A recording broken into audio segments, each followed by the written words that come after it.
नमस्कार मित्रांनो, नवीन सेशनमध्ये तुमचं सर्वांचं परत एकदा स्वागत आहे. मित्रांनो, या ठिकाणी 12 नंबरचं सेशन आपण काल घेतला होता. त्यामध्ये DC मशीन म्हणजे आपलं DC जनरेटर जे होतं, आपला DG सेट आपण त्याला शॉर्टली त्या ठिकाणी म्हणतो, त्याचं आपण सगळं काही कन्स्ट्रक्शन वगैरे सगळे पार्ट वगैरे सगळ्या गोष्टी बघितल्या होत्या. ओके, ते आपलं लेक्चर होतं 12 नंबरचं. ओके, आज आपण या ठिकाणी 13 नंबरचं सेशन कंटिन्यू करतोय. त्यामध्ये आपण आर्मेचर रिॲक्शन शिकणार आहे. आर्मेचर रिॲक्शन आणि अदरवाईज PPTमध्ये जे काही पॉईंट मी ॲड केलेले आहेत, जे की आपल्या DC मशीनमध्ये DC जनरेटरमध्ये येतात, ते सगळे आपण या ठिकाणी स्टेप बाय स्टेप घेणार आहे. ओके, या ठिकाणी मन लावून फक्त आणि फक्त स्क्रीनकडे लक्ष द्यायचं आहे. एकदा तुम्ही सेशन बघून घेऊ शकता आणि दुसऱ्या वेळेस परत बघून नोट्स काढू शकता. याने काय होईल माहिती आहे का, तुमचं परिपूर्ण सगळ्या गोष्टी लक्षात बसन. नाहीतर तुम्ही लेक्चर करता करता जर या ठिकाणी नोट्स पण काढत असले तर त्या ठिकाणी परिपूर्ण लक्षात राहत नाही. मग तुमच्या याच्यानुसार बघा, तुम्हाला जर जास्त टाईम असेल तुमच्याकडे तर त्या ठिकाणी लेक्चर बघून परत एकदा लेक्चर बघून नोट्स काढा. ओके, पण या ठिकाणी जर टाईम नसेल, मोस्ट इम्पॉर्टंट टाईम जर नसेल तर लेक्चर बघताना नोट्स तुम्ही काढू शकता. ओके, तर मित्रांनो, आर्मेचर रिॲक्शन म्हणजे काय ते आपल्याला शिकायचं आहे. ओके, तर मी या ठिकाणी स्लाईड ओपन करतोय बघा आपली आर्मेचर रिॲक्शनची. ओके, या ठिकाणी बघा, आर्मेचर रिॲक्शन म्हणजे काय, काहीतरी रिॲक्शन होते. काय होते? काहीतरी रिॲक्शन आपल्या आर्मेचरमध्ये. कायामध्ये? आर्मेचरमध्येच का नाही तर आपल्या पूर्ण आपला जो DC जनरेटर आहे, आपला DC जनरेटर, त्या जनरेटरमध्ये काहीतरी रिॲक्शन होते आणि त्या रिॲक्शनला आपण काय म्हणतो? आर्मेचर रिॲक्शन म्हणतो. मित्रांनो, ह्या ज्या रिॲक्शन आहेत ना, त्या 3 प्रकारच्या आहे राजाओ. नंबर 1, नंबर 2 आणि नंबर 3 अशा 3 प्रकारच्या त्या रिॲक्शन आपल्या असणार आहे. मग या ठिकाणी नंबर 1ची कोणती? नंबर 1ची तुमची रिॲक्शन आहे मॅग्नेटायझेशन. मॅग्नेटायझेशन नाही आहे, मॅग्नेटिक येते, त्याला तसं उच्चारामध्ये तशा पद्धतीने म्हटलं जातं. Okay, magnetisation. ओके, मॅग्नेटायझेशन म्हणू शकता तुम्ही. याला तेवढं काही त्या ठिकाणी आपण आर्मेचर रिॲक्शनमध्ये त्याला भाव देत नाही, तेवढं काही ते आपले इम्पॉर्टंट नाही. पण बाकीच्या ज्या 2 रिॲक्शन आहे, डिमॅग्नेटायझेशन आणि क्रॉस मॅग्नेटायझेशन. ओके, दुसरी काय तुमची? डिमॅग्नेटायझेशन. ओके, आणि तिसरी आहे तुमची क्रॉस मॅग्नेटायझेशन. ओके, अशा पद्धतीच्या तुमच्या आर्मेचरमध्ये 3 प्रकारच्या म्हणजे तुमच्या DC जनरेटरमध्ये 3 प्रकारच्या रिॲक्शन होतात. ओके, यातल्या ह्या 3 ज्या रिॲक्शन आहे त्याची स्टेप बाय स्टेप आपल्याला इन्फॉर्मेशन घ्यायची. ओके मित्रांनो, या ठिकाणी कशा पद्धतीचा तुमचा जनरेटर असतो बघा, अशा पद्धतीने तुमचा जनरेटर आहे समजा, एक्झाम्पल. ठीक आहे, मी या ठिकाणी डायग्राम ॲड नाही केली, पण ठीक आहे, या ठिकाणी अशा प्रकारे तुमचा जनरेटर आहे. ओके, या ठिकाणी मी पोल घेतले मी या ठिकाणी पोल. टाईम लागला तर चालतो, पण आपल्याला परिपूर्ण कळायला पाहिजे. आता मित्रांनो, हे जे काही पोल आहे, या पोलवरती तुमची वाइंडिंग आहे, मेन वाइंडिंग आपण याला म्हणतो. ठीक आहे, ही मेन वाइंडिंग आपण काढून घेतली आणि तुमचा मधोमध आहे या ठिकाणी आर्मेचर. आर्मेचरवरती पण काय आहे? तुमची वाइंडिंग या ठिकाणी आहे. ठीक आहे, अशा पद्धतीने. आता होतं काय राजाओ बघा, आपल्याला इम्पॉर्टंट फ्लक्स असतात कशाचे? या वाइंडिंगचे जे फ्लक्स तयार होतात, ही वाइंडिंग जे फ्लक्स तयार करते ते फ्लक्स आपल्याला असते इम्पॉर्टंट, IMP असते.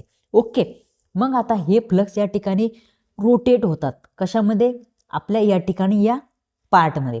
मग काय होतं माहिती आहे का, ते रोटेट होताना या ठिकाणी या आर्मेचरच्या वाइंडिंगमध्ये सुद्धा तुमचे फ्लक्स तयार होतात. आर्मेचरचे फ्लक्स मी IA म्हणतो आणि या मेन फील्डचे जे फ्लक्स आहे त्याला मेन फील्डचे फ्लक्सला EM ने दर्शवतो. ओके, आर्मेचर फ्लक्स आणि तुमचे मेन फील्डच्या फ्लक्स. ओके, आता काय होतं बघा, तुमच्या मॅग्नेटायझेशनची जी काही या ठिकाणी रिॲक्शन आहे, मॅग्नेटायझेशन रिॲक्शन. ठीक आहे, त्या ठिकाणी काय होतं बघा, हे आर्मेचरचे फ्लक्स आणि तुमचे मेन फील्डचे फ्लक्स हे एकत्र होतात आणि टोटल फ्लक्स या ठिकाणी एक्स्ट्रा तयार होतात. मग मला सांगा, जर फ्लक्स जर वाढत असेल तर त्या ठिकाणी जो काही EMF तयार होणार आहे तो पण वाढणार आहे. जेवढे फ्लक्स जास्त, कधी लक्षात ठेवा, जेवढे तुमचे फ्लक्स जास्त तेवढा तुमचा EMF जास्त होणार आहे. म्हणजे आपली ही जी रिॲक्शन होती आहे ती कामाची आहे का बिना कामाची? कामाची आहे. मग मॅग्नेटायझेशन जी की रिॲक्शन असते मित्रांनो, ती आपल्या कामाची आहे. त्याने कोणत्याही प्रकारचे लॉस आपले त्या ठिकाणी होत नाही. आता बघा, दुसरी आपली डायमॅग्नेटायझेशन, डिमॅग्नेटायझेशन म्हणू शकता, डायमॅग्नेटायझेशन तुम्ही म्हणू शकता. या ठिकाणी काय होतं बघा, हे कट करून टाकतो सगळा. या ठिकाणी काय होतं बघा, या ठिकाणी हे मेन फील्डचे फ्लक्स आणि तुमचे हे आर्मेचरचे फ्लक्स हे एकमेकांना अपोजिट येतात आणि ते एकमेकांना करतात कॅन्सल. मग या ठिकाणी काय होतं, आर्मेचरचे फ्लक्स आणि तुमचे मेन फील्डचे फ्लक्स हे एकमेकांना कॅन्सल करतात. मग आपले टोटल फ्लक्स काय होते, कमी होतात. मग टोटल फ्लक्स कमी झाल्यामुळे आपला जो जनरेटेड EMF आहे EMF तो सुद्धा कमी होतो. त्यामुळे ह्या डिमॅग्नेटायझेशन जी काही रिॲक्शन होते आपली ती आपल्यासाठी कामाची नसते. मग यासाठी या रिॲक्शन होऊ नये म्हणून त्यासाठी काय करतात ते सुद्धा मी तुम्हाला समोर सांगणार आहे. त्याला काही तुम्हाला काळजी करायची गरज नाही. आता एक तुम्हाला परत या सांगतो की क्रॉस मॅग्नेटायझेशन ही जी आर्मेचर रिॲक्शन आहे त्याविषयी बघा.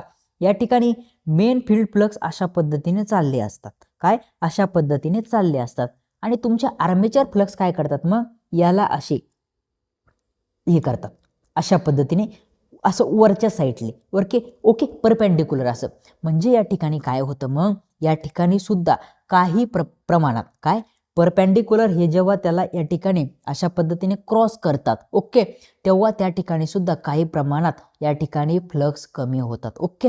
मग यामुळे काय होतं मित्रांनो, या क्रॉस मॅग्नेटायझेशन जे आहे याच्यामुळे काय होतं, पुअर कम्युटेशन होतं. कम्युटेशन आपण समोर घेणार आहे, काहीही काळजी करायची गरज नाही आहे.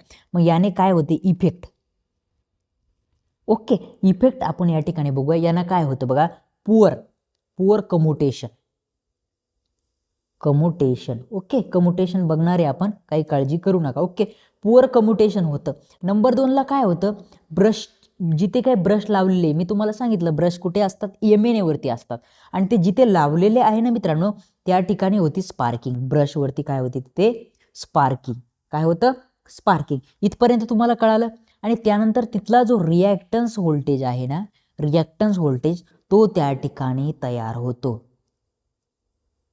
काय रिॲक्टन्स व्होल्टेजला VTG मी लिहित असतो ओके. अशा पद्धतीने तुमचं मॅग्नेटायझेशन, डिमॅग्नेटायझेशन आणि क्रॉस मॅग्नेटायझेशन या आर्मेचर रिॲक्शनमधले या 3 रिॲक्शन त्या ठिकाणी आहे मित्रांनो ओके. मग आर्मेचर रिॲक्शन इथे एवढं कळालं तुम्हाला. आता समोर काही आपण गोष्टी बघणार आहे रिॲक्शन विशेष ओके. मित्रांनो या ठिकाणी डिमॅग्नेटायझेशन आणि मॅग्नेटायझेशन आणि क्रॉस मॅग्नेटायझेशन हे कोणकोणत्या पॉईंटवरती त्या ठिकाणी असतात ते आपल्याला त्या ठिकाणी बघायचं आहे ओके. त्यासाठी आपल्याला काय करावं लागणार, डायग्राम काढावं लागणार आणि त्यामध्ये मी तुम्हाला समजून सांगणार आहे, काळजी करायचं काही गरज नाही ओके.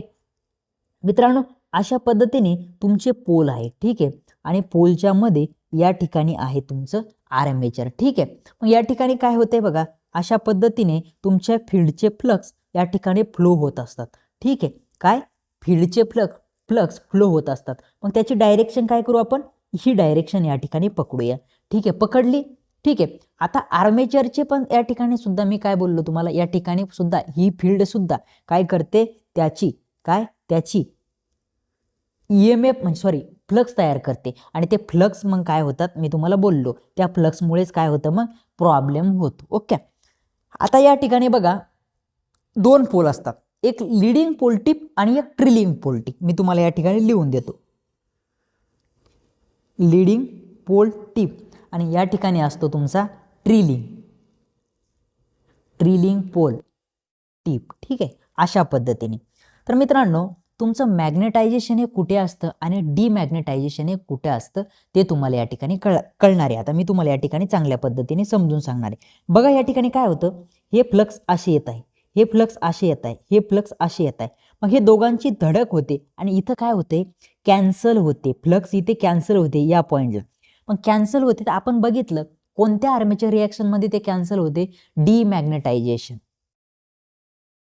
कोणतं, डिमॅग्नेटायझेशन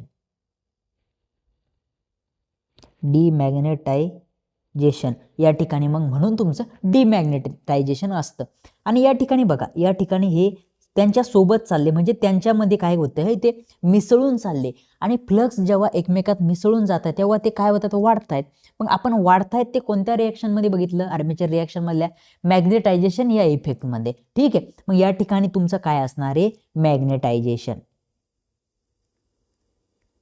ओके. अशा पद्धतीने तुम्हाला कळालं. मग ट्रिलिंग पोल टिपला काय तुमच्या ट्रिलिंग पोल टिपला मॅग्नेटायझेशन असतं आणि तुमच्या लीडिंग पोल टिपला या ठिकाणी काय असतं, डिमॅग्नेटायझेशन असतं. मित्रांनो हे आता जनरेटरमध्ये आहे. कशामध्ये आहे, जनरेटरमध्ये. आता हेच या ठिकाणी जर मोटरमध्ये शिकायचं तर हे उलटं असतं. कसं उलटं असतं, आता हे ट्रिलिंग पोल टिप या ठिकाणी परत लिहितो मी मोटरसाठी वेगळा, इथून अशी रेष मारतो, ठीक आहे. खाली मोटरसाठी ट्रिलिंग पोल टिप शॉर्ट लिहितो. आता ट्रिलिंग पोल टिपला काय असणार, डिमॅग्नेटायझेशन. ओके. आणि इकडे leading pole tip. Okay. Leading pole टिपला असणार मॅग्नेटायझेशन. ओके. अशा पद्धतीने लीडिंग पोल टिपला मॅग्नेटायझेशन असणार आणि ट्रिलिंग पोल टिपला काय, डिमॅग्नेटायझेशन असणार. हे कुठे असणार, मोटरमध्ये. आता या ठिकाणी सांगून दिलं, परत मी मोटरमध्ये शिकवताना सांगणार नाही. आणि हे आहे जनरेटरसाठी. आणि या ठिकाणी मधामध्ये काय असतं मित्रांनो, तुमचं क्रॉस मॅग्नेटायझेशन. ओके. अशा पद्धतीने या ठिकाणी मॅग्नेटायझेशन, या ठिकाणी डिमॅग्नेटायझेशन आणि या ठिकाणी क्रॉस मॅग्नेटायझेशन. मग याविषयी तुम्हाला सगळं कळालं. या ठिकाणी आता अशी डायग्राम तुम्हाला काढायची आणि डायग्राम काढून त्या ठिकाणी नोट्समध्ये सुद्धा या ठिकाणी लिहायचे तुम्हाला. मग कसं लिहायचे, काय लिहायचे, तुम्ही तुमच्या अक्षरात तुमच्या याच्यानुसार लिहा की तुम्हाला ते 1 वर्ष 2 वर्षानंतर सुद्धा जर तुम्ही बघितलं तर त्या ठिकाणी तुम्हाला ते कळायला पाहिजे. ओके. मग परत एकदा सांगतो, ट्रिलिंग पोल टिपला मॅग्नेटायझेशन, लीडिंग पोल टिपला डिमॅग्नेटायझेशन. आता हे लक्षात कसं ठेवायचं, आता जनरेटरमधलं लक्षात ठेवायचं आणि त्याच्या अपोजिट करायचं, मग ते मोटरमधलं होऊन जातं. आता इथे तुम्हाला करायचं एम टी म्हणजे रिकामा, एम फॉर मॅग्नेटायझेशन आणि T for trailing pole tip. Okay. अशा या एम टी वरून तुम्हाला काय करायचं आहे हे लक्षात ठेवायचं आहे. आता समोर बघूया आपण परत आर्मेचर रिॲक्शनमध्ये आता काय होतं बघा. इफेक्ट ऑफ आर्मेचर रिॲक्शन आपल्याला या ठिकाणी बघायचं आहे. काय, effect of armature reaction. Okay. Effect of armature reaction. मित्रांनो आर्मेचर रिॲक्शनमुळे काय इफेक्ट होतात, जे की ब्रश आहे त्यावरती brush sparking and poor commutation होते. मी तुम्हाला पाठीमागं बोललो तरी पण एकदा लिहून देतो. ब्रश स्पार्किंग काय होती, ब्रश स्पार्किंग होते आणि या ठिकाणी होतं पुअर कम्युटेशन. ओके. ह्या गोष्टी आपल्या या ठिकाणी आर्मेचर रिॲक्शनमध्ये मुळे होत असतात. ओके. आता आपल्याला बघायचंय, मी पाठीमागं बोललो तुम्हाला पुअर कम्युटेशन होतं, पण कम्युटेशन म्हणजे नेमकं काय या ठिकाणी आपल्याला बघायचं आहे. ओके. तर आपण कम्युटेशन बघूया. कम्युटेशनसाठी सुद्धा आपली स्लाइड पुढे त्या ठिकाणी आहे बघा, कन्सेप्ट ऑफ कम्युटेशन. ओके. आता कम्युटेशन होतंय, पण नेमकं कम्युटेशन म्हणजे काय बी तुम्हाला या ठिकाणी समजून सांगतो, ठीक आहे. बघा मित्रांनो या ठिकाणी तुम्हाला मी कम्युटेटर शिकवला. ओके. आता या ठिकाणी हे बघा तुमचा कम्युटेटर आहे. ओके. याच्यावरून तुम्हाला मी कम्युटेशन या ठिकाणी समजून सांगतो. आता काही ठिकाणी तुम्हाला कम्युटेशन हे अशा डायग्रामवरून समजून सांगतात. ओके.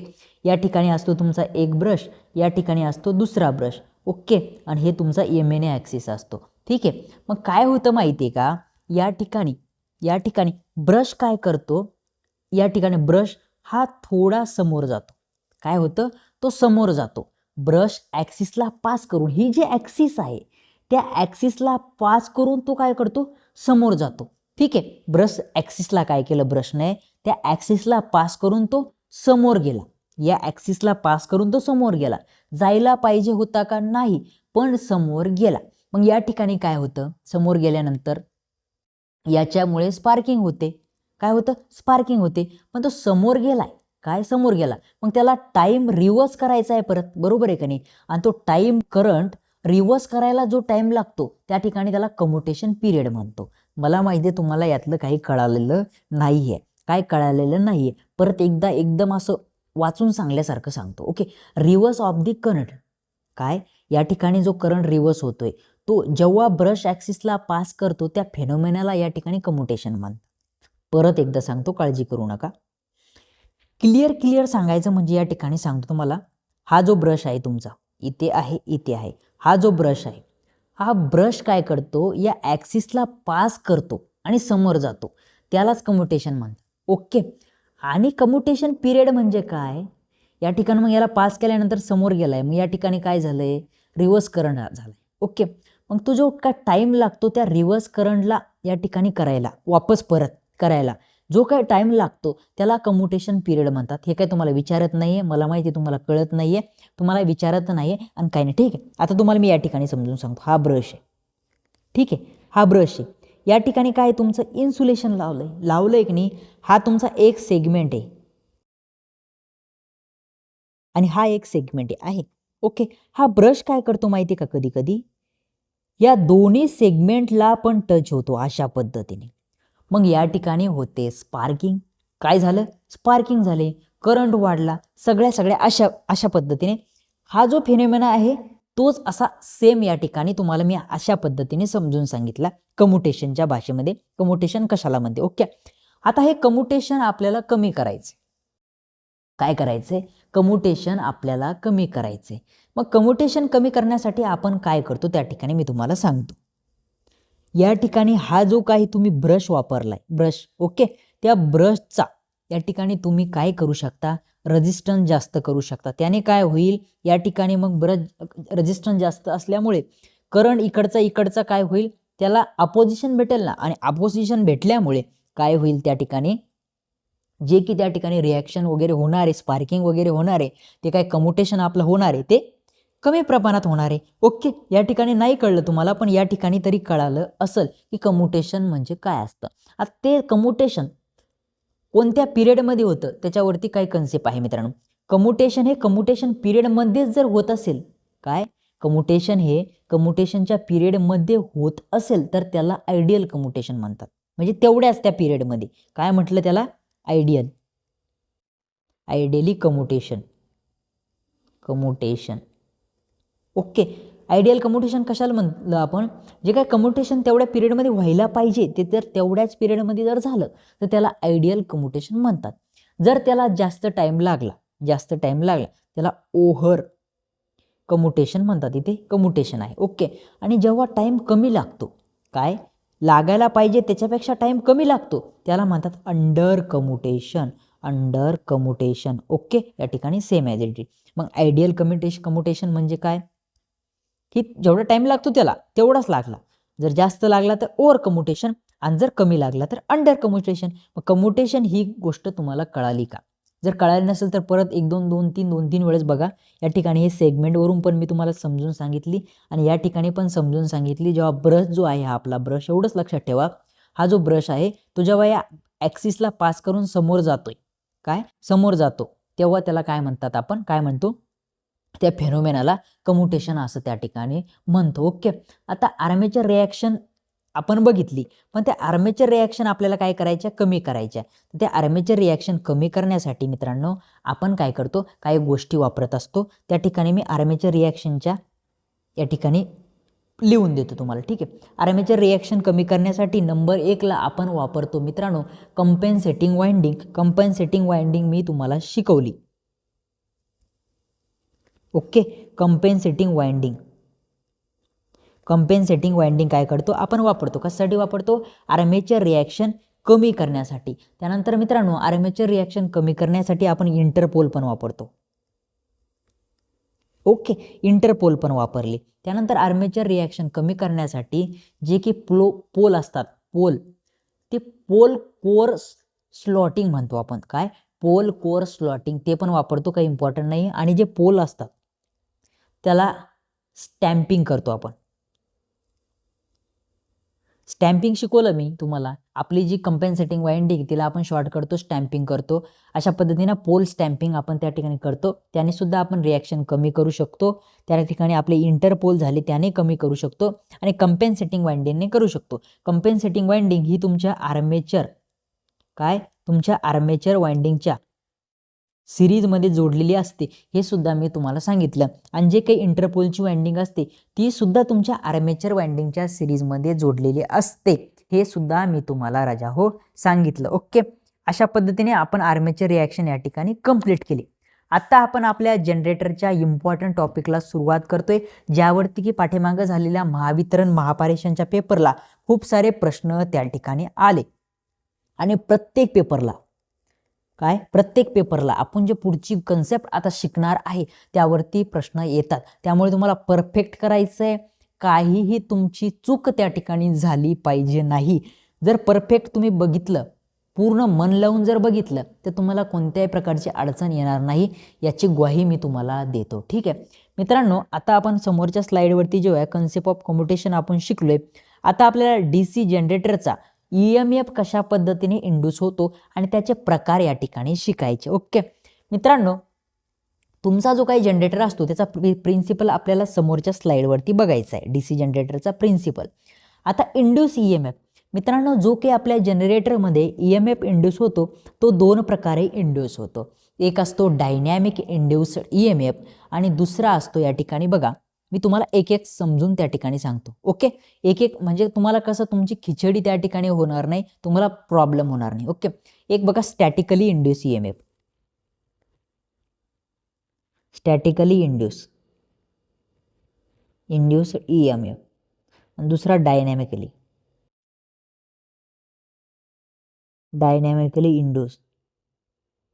Induced EMF. अशा पद्धतीने दोन EMF आहे. आता मग जो काय डायनॅमिक स्टॅटिकली इंड्यूस EMF त्याच्यामध्ये परत दोन प्रकार पडतात, एक सेल्फ इंड्यूस आणि एक म्युच्युअल इंड्यूस EMF. इथे सेल्फ इंड्यूस EMF. ओके, आणि हा तुमचा डायनॅमिक इंड्यूस EMF. ठीक आहे मित्रांनो, मग आता हे स्टॅटिकली इंड्यूस EMF म्हणजे काय, तुमचा डायनॅमिकली इंड्यूस EMF म्हणजे काय, ह्या गोष्टींचे प्रश्न तुम्हाला पडले असेल ना, आणि त्यामध्ये काही नाही, मी तुम्हाला सांगतो एकदम सोपं आहे, एकदम चिल्लर आहे, काही काळजी करायचं काम नाही आहे. मग आपण काय करू, नंबर 1ला घेऊया बघा या ठिकाणी तुमचा स्टॅटिकली इंड्यूस EMF. ओके, हे दोन आपल्याला या ठिकाणी शिकायचे नाही आहे, हे आपले ट्रान्सफॉर्मरचा पार्ट आहे. जेव्हा ट्रान्सफॉर्मर शिकायचा तेव्हा सेल्फ इंड्यूस EMF म्हणजे काय, म्युच्युअल इंड्यूस EMF म्हणजे काय ते मी तुम्हाला सांगणार आहे. ऑटो ट्रान्सफॉर्मरमध्ये आपला हा EMF त्या ठिकाणी वर्क करतो, तयार होतो, आणि म्युच्युअल इंड्यूस EMF ज्या ठिकाणी आपल्या दोन कॉईल असतात त्या ट्रान्सफॉर्मरमध्ये त्या ठिकाणी मी तुम्हाला ते सांगणार आहे, काळजी करायची काहीच गरज नाही. आता स्टॅटिकली इंड्यूस EMF जो आहे ते मी तुम्हाला सांगतो. बघा, तुमच्याकडे आहे हे फ्लक्स आणि या ठिकाणी आहे तुमच्याकडे एक कंडक्टर, हा तुमचा कंडक्टर आहे, कंडक्टर सारखा काढतो जरा, हा तुमचा कंडक्टर आहे.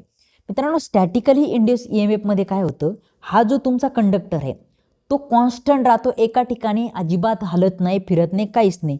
हे तुमचे जे काही फ्लक्स आहे ना तेच असे फिरतात आणि ह्या कंडक्टरला कट करून त्या ठिकाणी EMF तयार करतात, त्यालाच म्हणता तुम्ही स्टॅटिकली इंड्यूस EMF.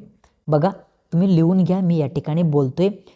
काय होते, जेव्हा तुमचा फ्लक्स या ठिकाणी रोटेटिंग असतो, बघा या ठिकाणी लिहितो फ्लक्स रोटेटिंग, काय फ्लक्स रोटेटिंग, आणि कंडक्टर किंवा कॉईल, बर का कॉईलही चालते, कंडक्टर हा स्टेशनरी,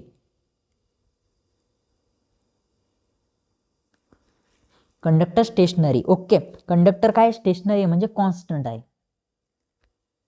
एकाच ठिकाणी आहे, स्टेशनरी पार्ट आहे म्हणजे एका ठिकाणी आहे.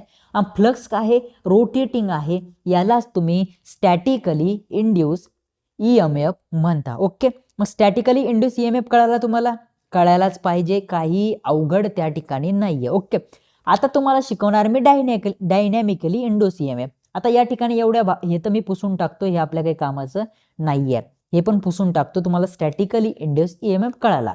ओके, आता याला थोडं छोटं करतो जेणेकरून आपला जो काही डायनॅमिकली इंड्यूस EMFचा पार्ट आहे तो तुम्हाला मी या ठिकाणी समजून सांगू शकतो. ओके, हे याचं या ठिकाणी आलंय, हे मधातच काय येतंय हे बघा, याचं हे या ठिकाणी आलं. ओके, आता आपल्याला शिकायचंय हा पार्ट डायनॅमिकली इंड्यूस EMF, जो की आपल्या जनरेटरसाठी या ठिकाणी कामी येतो. ओके मित्रांनो, डायनॅमिकली इंड्यूस EMF म्हणजे काय, हे तुमचे फ्लक्स आहे ते जाग्यावर आहे आणि हा जो आपला कंडक्टर आहे तो कंडक्टर फिरणार आहे. मग कशा पद्धतीने, हे अशा पद्धतीने काहीतरी कंडक्टर फिरण या भागामध्ये, आणि हे जे काही फ्लक्स आहे त्या फ्लक्सला ते कट करणार, कोण, तो कंडक्टर किंवा कॉईल. मग त्या फ्लक्सला जेव्हा कट करेल तेव्हा या ठिकाणी EMF तयार होणार आहे, जो की आपल्याला लागतो, तो सायनासोइडल AC तयार होणार आणि कम्युटेटरचा वापर करून आपण त्याला DC करतो. मग या ठिकाणी काय झालंय, तुमचे flux constant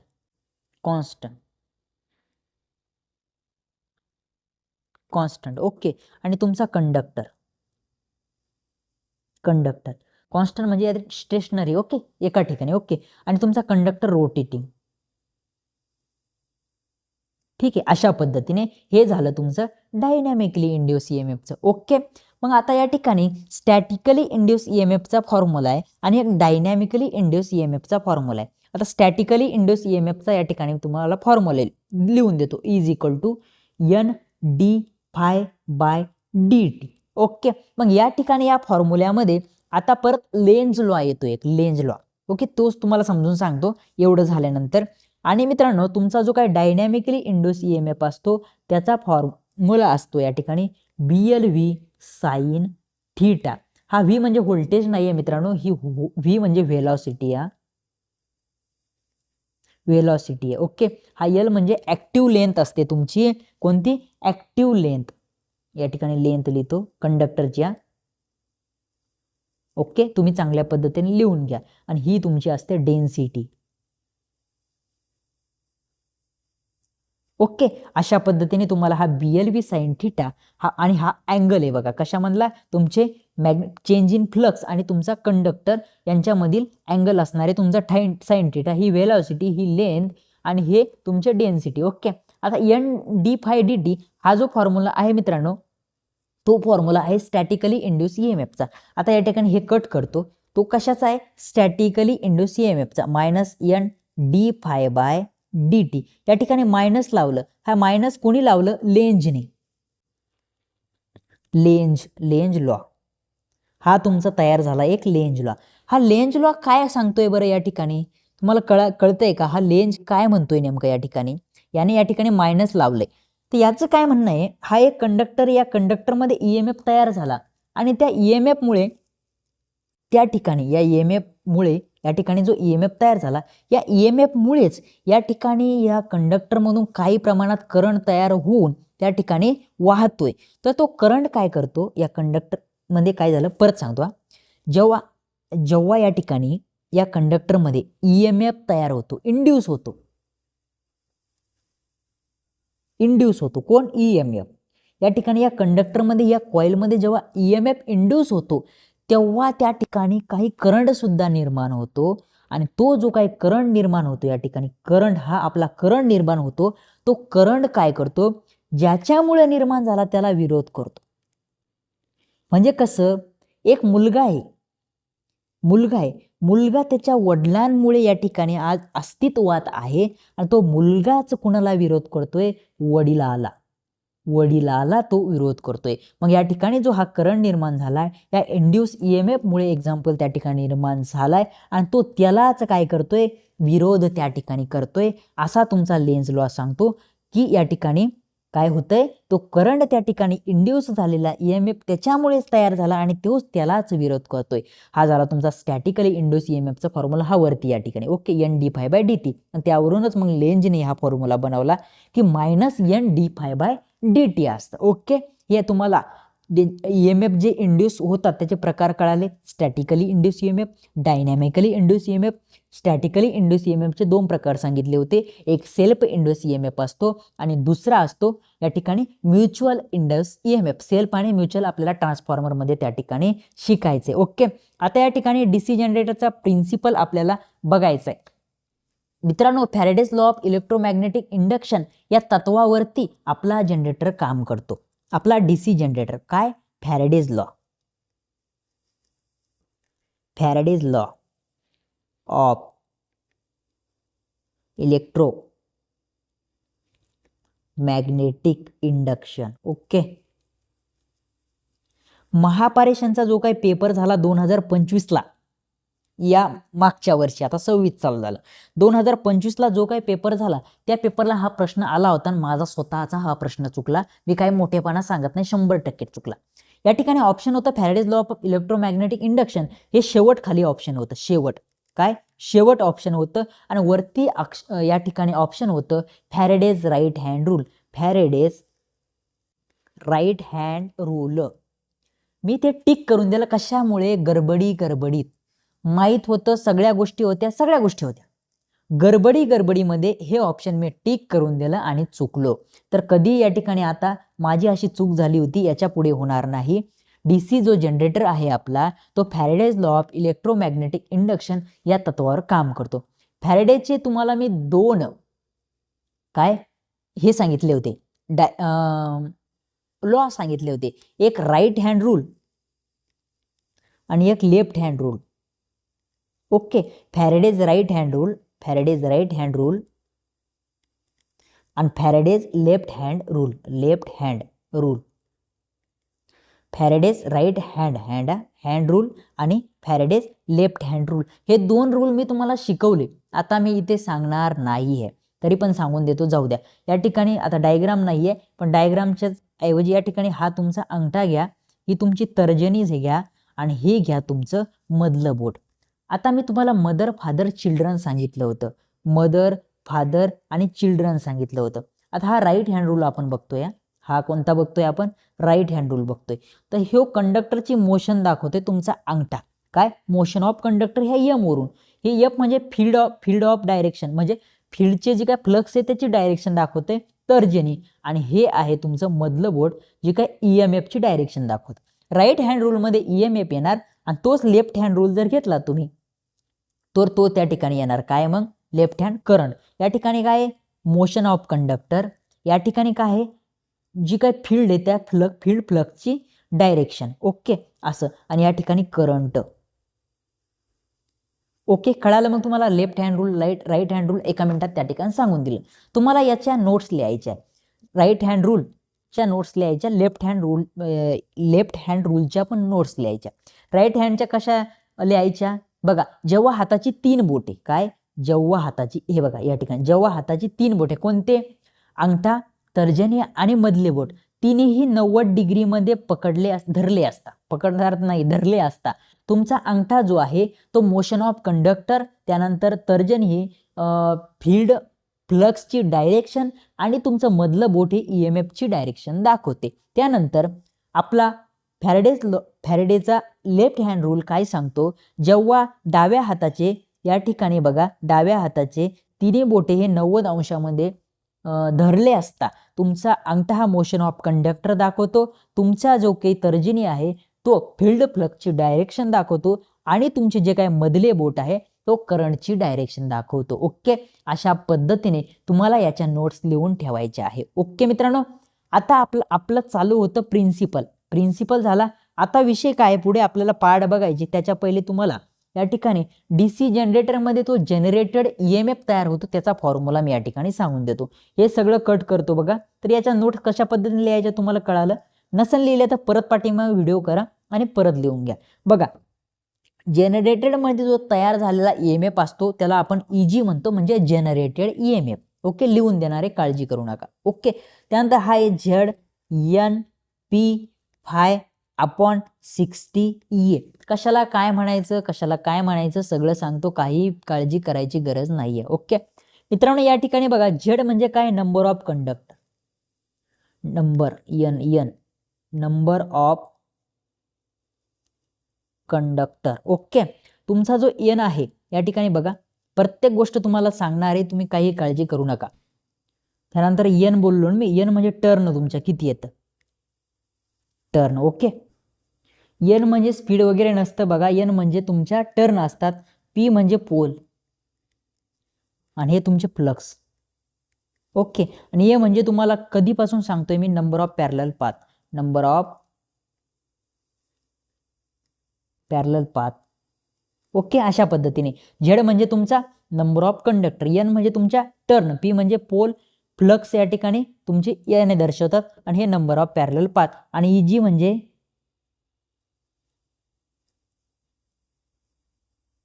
generated EMF. Okay, मग जो काही जनरेटेड EMF असतो तुमच्या DC जनरेटरमधला तो या ठिकाणी ह्या फॉर्म्युल्यावरून काढला जातो. ओके, मग तुम्हाला ह्या बाकीच्या सगळ्या गोष्टी दिल्या जातात, तुम्हाला EG काढावा लागतो. कधी कधी EG दिलेला जातो, यातलं एखादं पॅरामीटर तुम्हाला विचारल्या जातं. ओके, अशा पद्धतीने कोणतंही पॅरामीटर देऊ द्या, आणि कोणताही विचारू द्या, जर हे बरोबरच्या आता इकडे अंशस्थानी आहे, बरोबरच्या तिकडे गेले तर छेदस्थानी, या ठिकाणी हे गुणाकारात आहे, गुणाकारात हे तिकडे गेल्यावर ते भागाकारात जातात, हे खाली आहे ते तिकडे गेल्यानंतर भागाकारातले तिकडं गुणाकारात जातात. अशा पद्धतीने फक्त तुम्हाला या ठिकाणी लक्षात ठेवायचं आहे, काही काळजी करायची गरज नाही आहे. ओके मित्रांनो, या ठिकाणी बघा झेड म्हणजे मी तुम्हाला काय सांगितलं, नंबर ऑफ कंडक्टर. या ठिकाणी हा जो एन आहे ना, तो टर्न सांगितलं मी याच्यातलं आहे, कशातलं मला माझंच कन्फ्युजन झालं.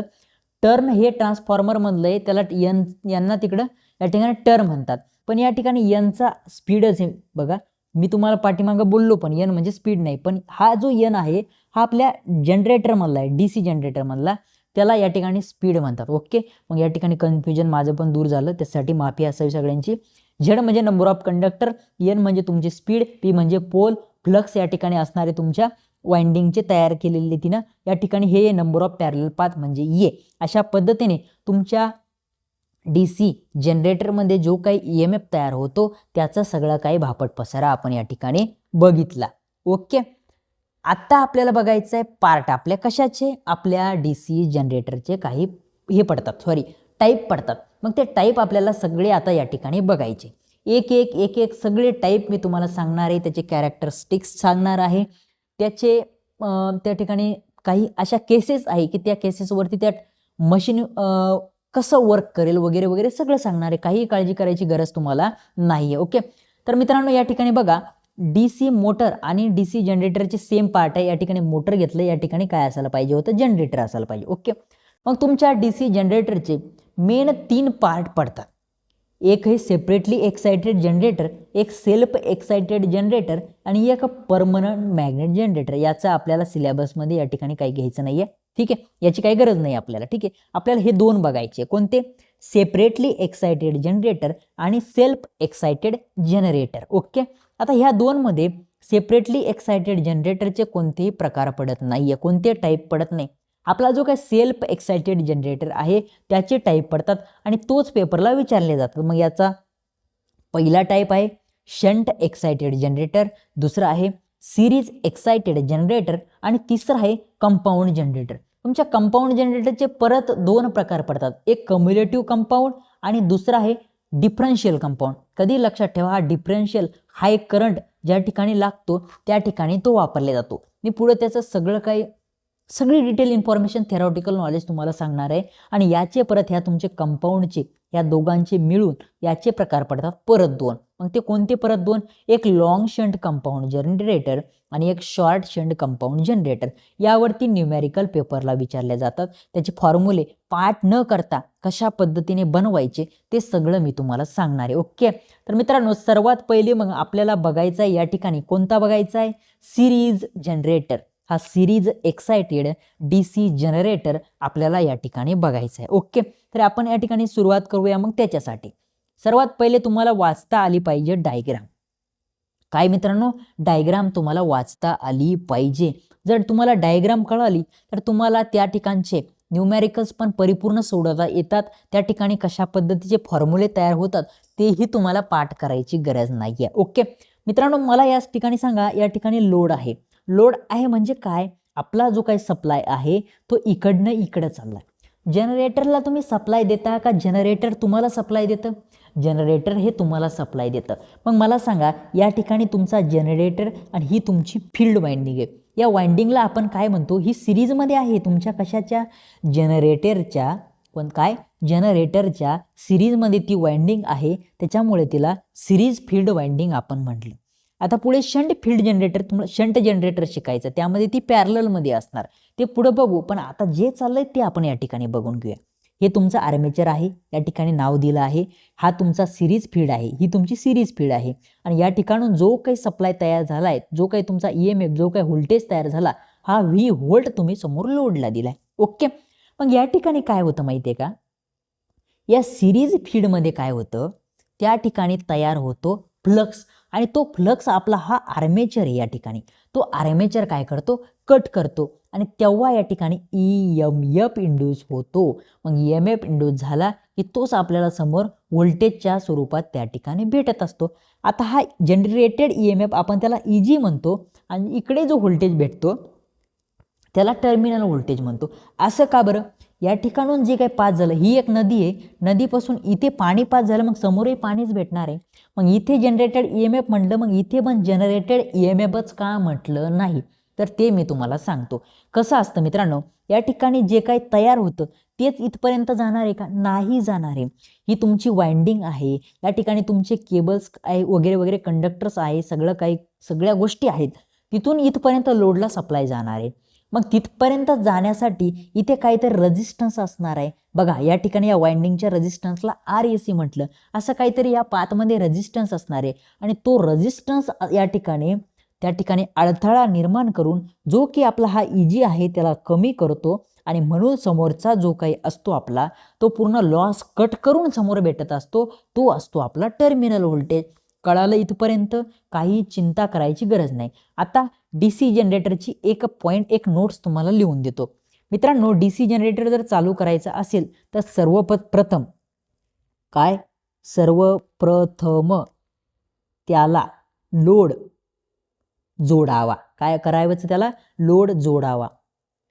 मी असं का सांगितलं बरं मला सांगा? या ठिकाणी काय झालं, तुम्ही जनरेटर चालू केला, या ठिकाणी काहीतरी फ्लक्स शिल्लकचे असणार आहे. काय ते मी तुम्हाला सांगणार आहे, त्याची काही काळजी करायची गरज नाही. काहीतरी शिल्लकचे फ्लक्स असणार आहे. ते फ्लक्स तुमच्या काय केलं, तुमच्या जनरेटरनं आता कट केले, तुमच्या आर्मेचरनं ते काय केले, कट केले आणि त्या ठिकाणी जनरेटेड EMF त्या ठिकाणी तयार केला. बरोबर आहे का नाही? आता तो EMF समोर पाठवायचा आहे, तो समोर पाठवून देईल, पण नंतर या ठिकाणी या वाइंडिंगमध्ये फ्लक्स तयार होण्यासाठी तिला सप्लाय लागन का नाही? मग इथून सप्लाय पाठवण्यासाठी पुढे काहीतरी लोड लागन का नाही? जर पुढे काहीतरी लोड असला तरच या ठिकाणून सप्लाय फ्लो होईल, तेव्हाच या ठिकाणी फ्लक्स तयार होईल, तेव्हाच ते फ्लक्स या ठिकाणी कट होईल, तेव्हाच या ठिकाणी तुमचा EMF तयार होईल आणि हे सगळं सूत्र कंटिन्यू चालू राहील. त्यामुळे या ठिकाणी सर्वप्रथम इथे लोड लावलेला पाहिजे, तेव्हाच या वाइंडिंगला या ठिकाणी काय भेटणार आहे, सप्लाय भेटणार आहे, तेव्हाच ती त्या ठिकाणी फ्लक्स तयार करणार आहे, तेव्हाच या ठिकाणी फ्लक्स कट होणार आहे आणि तेव्हाच या ठिकाणी समोर जाणार आहे. मग कळालं तुम्हाला की सिरीज जनरेटर जो असतो तुमचा, त्या जनरेटरला सर्वप्रथम या ठिकाणी लोड लावलेला पाहिजे. इथपर्यंत कळालं? आता आपल्याला काय करायचंय, याचं बनवायचं सूत्र. काय बनवायचंय? सूत्र. मग तुम्हाला या ठिकाणी सर्वप्रथम या ठिकाणी काय आहे, तुमचा जनरेटेड EMF EG तयार झाला. मग EG मधून काय करायचं तुम्हाला, इथला जो काही ड्रॉप आहे तो ड्रॉप काढायचा आहे. मला सांगा, हे आर्मेचर आहे, आर्मेचरचा काहीतरी रेजिस्टन्स असेल, त्याला काय म्हणू आपण, RA म्हणू. आर्मेचरच्या रेजिस्टन्सला आपण RA म्हणू. या ठिकाणी दिलं आहे बघा त्यांनी, बरोबर आहे की नाही? आणि ही फील्ड वाइंडिंग आहे आपली. कोणती फील्ड वाइंडिंग आहे? Series field winding. त्याच्या रेजिस्टन्सला आपण RAC म्हणू. आता हे दोन्ही रेजिस्टन्स आपण एकत्र करणार आहे, बरोबर आहे की नाही? हे दोन्ही रेजिस्टन्स आपले एकत्र झाले आणि तुम्हाला एक मी बेसिक शिकवताना I × R हा फॉर्म्युला सांगितला होता. हा कशाचा फॉर्म्युला आहे? लॉसचा. ओके. एक I² पण सांगितला होता, I × R हा पण सांगितला होता. मग या ठिकाणी काय आहे, या ठिकाणून जाणारा करंट आहे आपला IA. मग आपल्याला IARA अधिक IARAC असं लिहिणं सोपं आहे का? याला डायरेक्ट एकदाच बघा, हा IA जो आहे याला पण गुणाकारात आहे आणि यालाही गुणाकारात आहे. मग तो IA आपण दोनदा न लिहिता एकदा सेपरेट बाहेर काढू शकतो ना, आणि त्या दोघांना, त्या रेजिस्टन्सला आपण अशा पद्धतीने कंसात टाकू शकतो, बरोबर आहे का? मग आपल्याला काय करायचं, हा जो आपला लॉस झाला तो लॉस काय करायचं, ह्या EMF मधून जो काही तयार झाला EMF त्याच्यातून मायनस करायचा. मग आपण इथे तो लिहून देऊ, IA × RA अधिक RSC. मग हा फॉर्म्युला तुमचा तयार झाला. कशाचा? हा फॉर्म्युला तयार झाला तुमच्या टर्मिनल व्होल्टेजचा. मग या ठिकाणी तुम्हाला आता टर्मिनल व्होल्टेज समोर भेटणार आहे. EG आहे तुमचा 100, ठीक आहे. तुमचा RA घेतला मी 5, तुमचा RAC घेतला परत 5 आणि तुमचा आर्मेचर करंट घेतला या ठिकाणी बघा 10. आता काय झालं, 5 आणि 5 किती झाले? 10. 10 गुणिले हे 10, 10 10 100. हे 100 काय होणार आहे, या 100 मधून मायनस होणार आहे. मग या ठिकाणी टोटली लॉस होणार आहे आणि पुढे 0 येणार आहे. पण असं होत नाही, एवढा लॉस नसतो, ठीक आहे. करंट आपण जास्त घेतला, करंट आपण 2 अँपिअर घ्यायचा. मग या ठिकाणी 2 करंट 2 म्हणल्यावर या ठिकाणी 2, हा ठीक आहे. 2 घेतला करंट, या ठिकाणी हे किती झाले 5 5 10, 10 दुनी 20, मग या 100मधून हे 20 गेले, मग तुम्हाला या ठिकाणी VT जो असणार आहे तो भेटणार आहे 80 व्होल्ट. ओके, अशा पद्धतीने तुमचा फॉर्म्युला असतो. हा आता नॉर्मल फॉर्म्युला झाला. कधी कधी काय होतं माहिती आहे का, तुम्हाला सांगतो. या ठिकाणी व्होल्टेज ड्रॉप मी तुम्हाला सांगितला होता, DC जनरेटरमध्ये आपण 2 व्होल्ट घेतो. कधी कधी क्वेश्चनमध्ये दिलेलं असतं तुम्हाला की या ठिकाणी ब्रशचा जो काय ड्रॉप आहे ब्रशमुळे होणारा तो घ्या, पण दिलेला नसतो किती घ्यायचा. मग या ठिकाणी RARSC होता ना या ठिकाणी, तर या ठिकाणी तुम्हाला -2 व्होल्ट या ठिकाणी करावं लागतं. -2 व्होल्ट. ते कशाचे -2 व्होल्ट करावं लागतात, त्या ब्रश ड्रॉपचे आपल्या या ठिकाणी जो काही ड्रॉप होणार आहे त्याचा तो ड्रॉप तुम्हाला त्या ठिकाणी घ्यावा लागतो. ओके, इथपर्यंत तुम्हाला कळालं DC जनरेटरचं कसं पद्धतीने फॉर्म्युला तयार झाला ते कळालं. आता तुम्हाला हा मी याचा फॉर्म्युला दिला, कशाचा, टर्मिनल व्होल्टेजचा. आता यालाच उलटं करायचं. टर्मिनल व्होल्टेज जर तुम्हाला दिलं आणि तुम्हाला जर जनरेटेड EMF काढायचा सांगितलं तर कसं करायचं, ह्या टर्मिनल व्होल्टेजमध्येच तुम्हाला काय करायचं, हे बाकीच्या गोष्टी ॲड करायच्या. बस संपला विषय. ओके, बस संपला विषय. या ठिकाणी जर ड्रॉप जर सांगितला तो ड्रॉप या ठिकाणी घेऊन टाकायचा, तो त्या ठिकाणी ॲड करायचा. ओके, बस एवढं तुम्हाला कळालं. मग या ठिकाणी DC आपला सिरीज जनरेटर विषय. ओके, आता याच्या काही आपल्याला काय बघायचे वैशिष्ट्य वगैरे आपल्या ह्या जनरेटरचे. ओके, तब्येत बरोबर नव्हती मित्रांनो, त्या सेशन घेणं चाललंय पण कसं तरी. ओके, बघा सिरीज जनरेटर हा सेल्फ एक्सायटेड एक DC जनरेटर आहे. सर्वप्रथम आपण ते सेल्फ एक्सायटेड DC जनरेटरचेच या ठिकाणी प्रकार बघतोय. ओके, आता दुसरा पॉईंट एक लक्षात ठेवायचा, या ठिकाणी जो काही क्रिटिकल रेजिस्टन्स असतो त्या क्रिटिकल रेजिस्टन्सपेक्षा काय, जो काही या ठिकाणी रेजिस्टन्सची किंमत आहे ती क्रिटिकल रेजिस्टन्सपेक्षाही कमी पाहिजे या वाइंडिंगची. ओके, या ठिकाणी लिहून देतो, क्रिटिकल रेजिस्टन्सपेक्षा रेजिस्टन्स कमी पाहिजे. ओके, म्हणजे या ठिकाणी जो काही क्रिटिकल रेजिस्टन्स असणार आहे त्या रेजिस्टन्सपेक्षा हा वाइंडिंगचा रेजिस्टन्स कमी पाहिजे, तेव्हाच तर या ठिकाणून सप्लाय फ्लो होणार आहे. या ठिकाणी जर 100 ओम रेजिस्टन्स असला एकदम खूप, तर या ठिकाणून जाणारा करंट त्या ठिकाणून जाणार आहे का, मला सांगा तुम्ही. अपोज होणार आहे ना, मग एवढा अपोज झाला की या ठिकाणी फ्लक्स तयार होणार आहे का, नाही होणार आहे. त्यामुळे लक्षात ठेवा, या ठिकाणी जो काही क्रिटिकल रेजिस्टन्स असतो त्याच्यापेक्षा काय पाहिजे, आपला रेजिस्टन्स कमी पाहिजे. ओके, आता दुसरी खासियत अशी आहे बघा, आपल्या या जनरेटरची खासियत काय, हा हाय व्होल्टेज जनरेटर आहे. काय, या ठिकाणी करंटचं आणि व्होल्टेजचं लिहून देतो बघा. करंट लिहिला या ठिकाणी व्होल्टेज लिहिला. जो काही करंट असणार आहे या ठिकाणी या कॉन्स्टंट करंट जनरेटर म्हणून याला जनरेटरला ओळखलं जातं. काय, करंट असणारे कॉन्स्टंट असतो. काय, करंट कॉन्स्टंट असतो आणि व्होल्टेज जो असतो तो एकदम हाय असतो. हाय म्हणजे हाय व्होल्टेज हा तयार करतो. काय करतो, एकदम इथे जे काय व्होल्टेज तयार करतो तो हाय व्होल्टेज एकदम हायली व्होल्टेज तो तयार करतो. ओके, मग या जनरेटरला कॉन्स्टंट काय, या ठिकाणी बघा कॉन्स्टंट करंट जनरेटर आणि व्होल्टेज बूस्टर म्हणून या ठिकाणी ओळखलं जातं. काय म्हणून, व्होल्टेज बूस्टर. व्होल्टेज बूस्टर म्हणून ओळखलं जातं. आणि दुसरं कॉन्स्टंट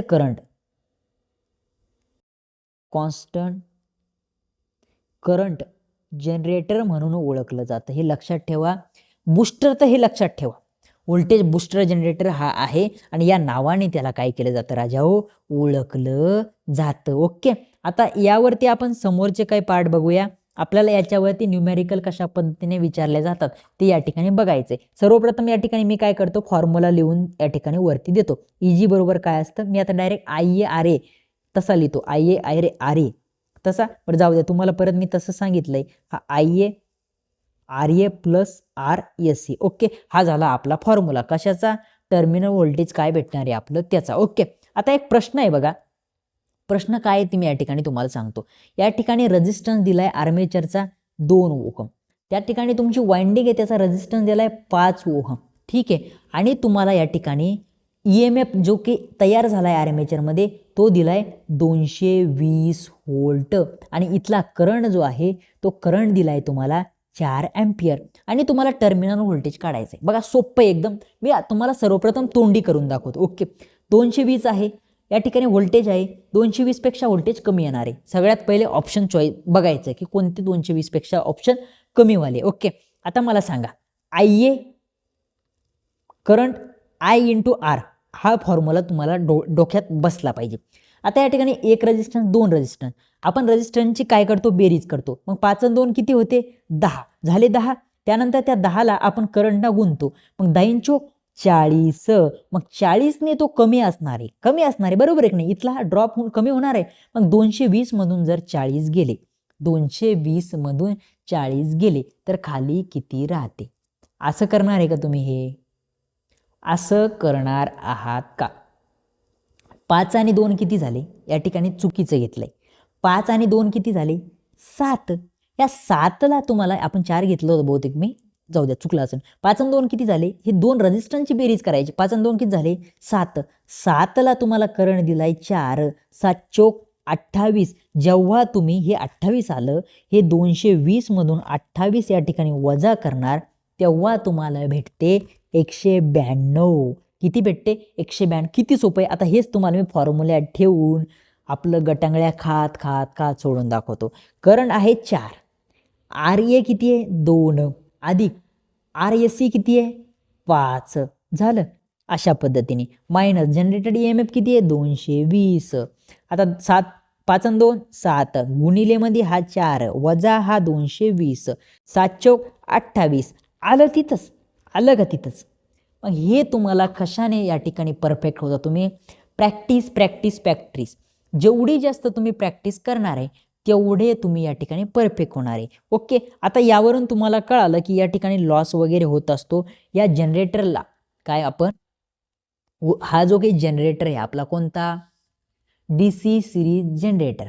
ओके, याची जी सिरीज फीड वाइंडिंग असते त्यामधून टोटल करंट जातो. इथं बघा तुम्ही सगळा काही करंट या ठिकाणूच चालला. दुसरा काही मार्ग आहे का. सगळा काही करंट इथूनच चाललाय सगळा करंट. त्यामुळे ही जी सिरीज फीड वाइंडिंग आहे ना ती हाय करंट शोषण करू शकन म्हणजे हाय करंटवरती टिकू शकन अशा पद्धतीची बनवली जाते. मग कधी ही वाइंडिंगचा जो कंडक्टर असतो कंडक्टर म्हणजे ती कॉईल बरं का. ही जी वाइंडिंगची कॉईल असते ना ती कॉईल एकदम जाड असते. जाड का असते समजून सांगतो काळजी करू नका. एकदम जाड असते कशी तुम्हाला सांगतो बघा. इथला करंट कसा असतो जास्त. करंट जास्त म्हणजे तिथला रेजिस्टन्स कसा असणार राजाओ कमी. आणि एक रेजिस्टन्सचा फॉर्म्युला सांगितला होता तुम्हाला R = ρL/A. सांगितला होता का नव्हता सांगितला होता. जेव्हा या ठिकाणी रेजिस्टन्स कसं आहे कमी आहे मग रेजिस्टन्सला जर कमी घेतलं तर एरिया काय होणार आहे आपला वाढणार आहे. कारण हे कसं आहे छेदस्थानी आहे इनव्हर्सली प्रपोर्शनल आहे. जेवढा रेजिस्टन्स कमी तेवढा एरिया जास्त असतो. जेवढा एरिया कमी तेवढा रेजिस्टन्स जास्त असतो. ओके, मग या ठिकाणी काय झालं आपला एरिया जास्त आहे म्हणून या ठिकाणी म्हटलं ती कॉईल जी असणार आहे ती जाड असणार आहे तिचा एरिया जास्त असणार आहे. का कारण सगळा काही करंट त्या ठिकाणी त्या कॉईलमधूनच जाणार आहे. त्याला एकच मार्ग आहे आणि त्या मार्गानेच जाणार आहे.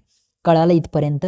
ओके, मग हा पॉईंट तुम्हाला कळाला असेल. ओके, ते असेच आपण न्यूमेरिकल काही 4-8 अजून घेऊया. तुम्ही काही काळजी करू नका. ही नोट्स तुम्ही चांगल्या पद्धतीने फक्त लिहून घ्या. ओके, आता जनरेटर आहे मित्रांनो. आता त्या ठिकाणी तुम्हाला आर्मेचरचा रेजिस्टन्स दिला. आर्मेचर रेजिस्टन्स काय तुमचा RE आहे. तो किती दिलाय बघा 2 ओहम दिला. ठीक आहे दिला देऊ द्या त्यांना किती देऊ द्या. किती दिला 2 ओहम. आणि तुमचा RSC जो आहे तो दिला 5 ओहम. ठीक आहे देऊ द्या.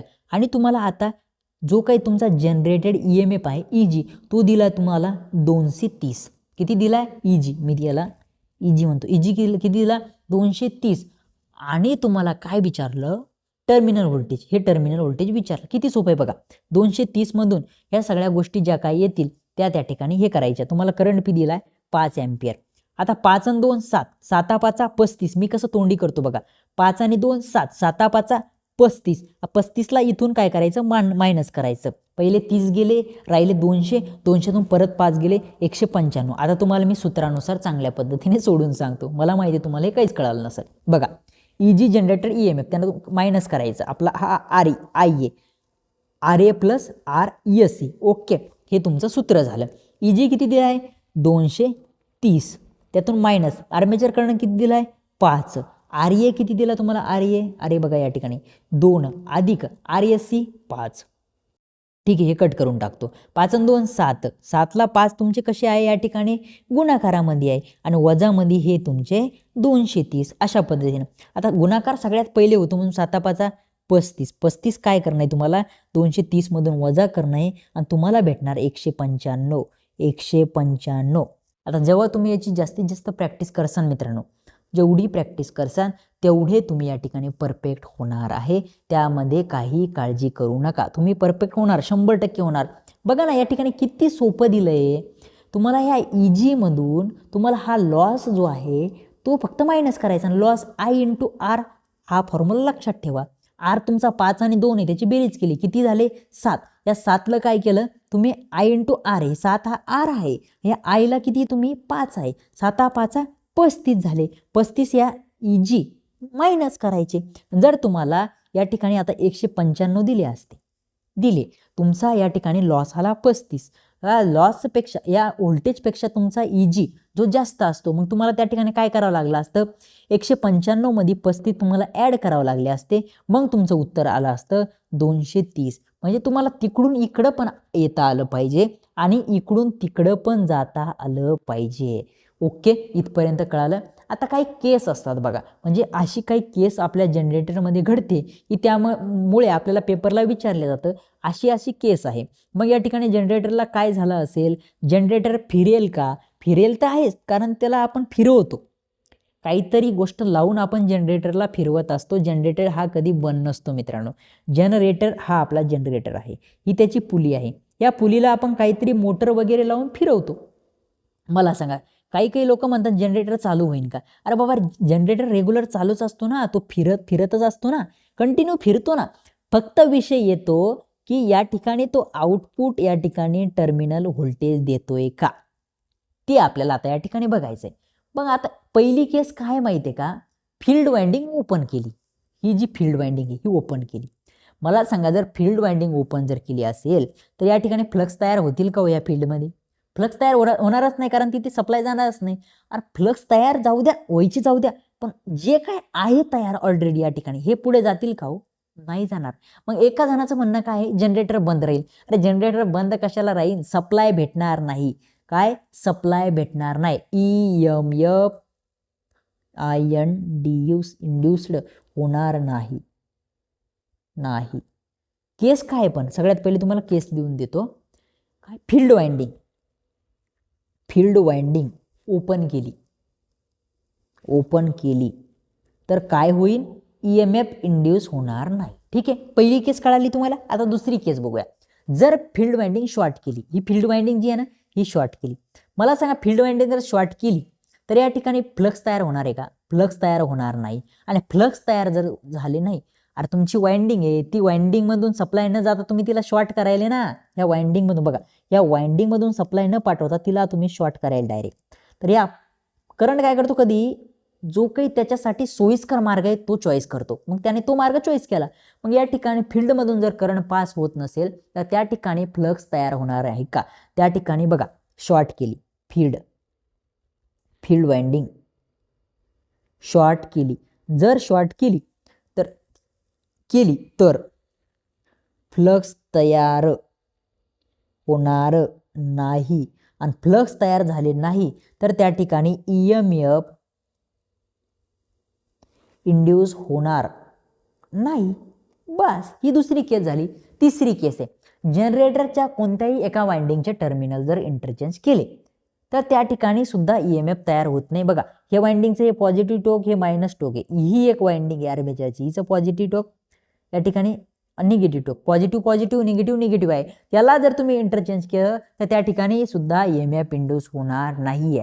ही एक केस त्या ठिकाणी आहे. जर दोन्ही वाइंडिंगचे केले, हे पॉझिटिव्ह हे निगेटिव्ह आहे, हे निगेटिव्ह काय केलं मी आता इथं टाकलं आणि हे पॉझिटिव्ह इथं टाकलं, याचं पण काय केलं, इथं पॉझिटिव्ह इथं निगेटिव्ह टाकलं, इथं पॉझिटिव्ह टाकलं, असं जर केलं तर काही फरक पडत नाही. ह्या आपल्या DC जनरेटरच्या काही केस होत्या मित्रांनो. समोर आपल्याला बघायचा शंट जनरेटर, पण तो आपण आता बघणार नाहीये. तुमच्या डोक्याहून जास्तीत जास्त गोष्टी गेल्या नाही पाहिजे. समोर असंच मी तुम्हाला कोणती गोष्ट पाठ करायचं काम पडणार नाही अशा पद्धतीने शिकवेल. ओके, मग त्या ठिकाणी त्याचा फॉर्म्युला कशा पद्धतीने बनवायचा पाठ करायचं नाही. आतापर्यंत आपण पाठ केलं का नाही? आताही पाठ करायचं नाही, बनवायचं. ठीक आहे, तेवढी कॅपॅसिटी आपली आहे. ओके, मग ते तुम्हाला सांगणार सगळ्या गोष्टी. आणि सगळ्यात महत्त्वाचं ॲप्लिकेशन पेपरला येतं. हे ॲप्लिकेशन मी प्रत्येक जनरेटरला शिकवताना सांगणार नाही. मी काय करणार, सेपरेट एकाच ठिकाणी सगळ्या जनरेटरचे ॲप्लिकेशन तुम्हाला सांगणार, असे सगळे एका ठिकाणी. मग त्याला काय होईल, तुम्हाला वाचायला सोपं जाईल. Series generator, shunt generator, cumulative compound, compound generator, cumulative compound, तुमचा लॉंग शंट, शॉर्ट शंट, सगळं डिफरन्शियल झाला तुमचा हाय करंटसाठी वापरतात. एका पेजवर अशा पद्धतीने मला देणार. त्याच्यानंतर कॅरेक्टरिस्टिक, ओके, तुमचे कॅरेक्टरिस्टिक सुद्धा अशाच पद्धतीने एकाच पेजवर तुम्हाला देणार, पद्धतीशीर मी व्यवस्थित. नंतर त्याच्यानंतर आपल्याला व्होल्टेज रेग्युलेशन बघायचे. आपलं डीसीचा अजून 2-3 सेशन होईल, काळजी करू नका तुम्ही. ओके, तर मित्रांनो आपण या ठिकाणी सेशन थांबू. त्या पहिले सांगतो, जर तुम्ही नवीन असाल आपल्या चॅनलवरती तर नक्कीच सबस्क्राईब करून घ्या. या ठिकाणी सबस्क्राईब करून घ्या आणि नक्कीच तुमचा काही फायदा झाला आहे व्हिडिओमधून तर नक्कीच एक लाईक करा. ओके, तर या ठिकाणी थांबूया, भेटूया अशाच एका नवीन सेशनमध्ये पुन्हा एकदा. Thank you so much.